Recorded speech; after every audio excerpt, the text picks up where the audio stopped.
ನಿಮ್ಮ ಜಾತಕ ಸರಿ ಇಲ್ಲ, ನಿಮ್ಮ ಗ್ರಹಗತಿ ಸರಿ ಇಲ್ಲ, ನಿಮ್ಮ ದಶೆಗಳು ಸರಿ ಇಲ್ಲ, ನಿಮ್ಮ ಜೀವನ ಕಷ್ಟ ಅಂತ ಹೇಳಿದಾಗ ಈ ಒಂದು ಕಥೆನ ನೀವು ನೆನ್ಪು ಮಾಡ್ಕೊಳ್ಳಿ. ಶ್ರೀಕೃಷ್ಣ ದುರ್ಯೋಧನ ಹತ್ರ ಹೋಗಿರ್ತಾನೆ ಸಂಧಾನ ಮಾಡ್ಲಿಕ್ಕೆ. ದುರ್ಯೋಧನ ಕೃಷ್ಣನಿಗೆ ಅವಮಾನ ಮಾಡ್ಬಿಡ್ತಾನೆ.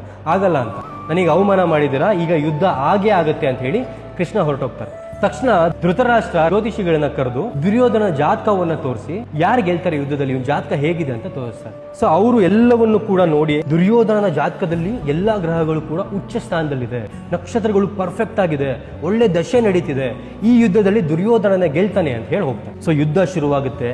ಕೆಲವು ದಿನಗಳಲ್ಲಿ ನಾವಿನ್ನೇನು ಸೋಲ್ತಿದೀವಿ ಅಂತ ಸುಳುವು ದುರ್ಯೋಧನಿಗೆ ಮತ್ತು ಧೃತರಾಷ್ಟ್ರನಿಗೆ ಸಿಗುತ್ತೆ. ಅದೇ ರಾಜ ಜ್ಯೋತಿಷಿನ ಮತ್ತೆ ಕರೆಸ್ತಾರೆ. ಅಲ್ಲ, ನೀವು ಅವತ್ತು ಹಾಗೆ ಹೇಳಿದ್ರಿ, ಒಳ್ಳೆ ಜಾತಕ ಇದೆ, ಒಳ್ಳೆ ದಶೆ ಇದೆ, ದುರ್ಯೋಧನನೇ ಗೆಲ್ತಾನೆ ಅಂತ ಹೇಳಿದ್ರಿ, ಬಟ್ ಇವಾಗ ನಾವು ಸೋಲ್ತಿದ್ದೀವಲ್ಲ ಯಾಕೆ ಅಂತ ಹೇಳಿದಾಗ ಆ ಜ್ಯೋತಿಷಿಗಳು ಇನ್ನೊಂದ್ಸಲಿ ಜಾತಕ ನೋಡ್ತಾರೆ.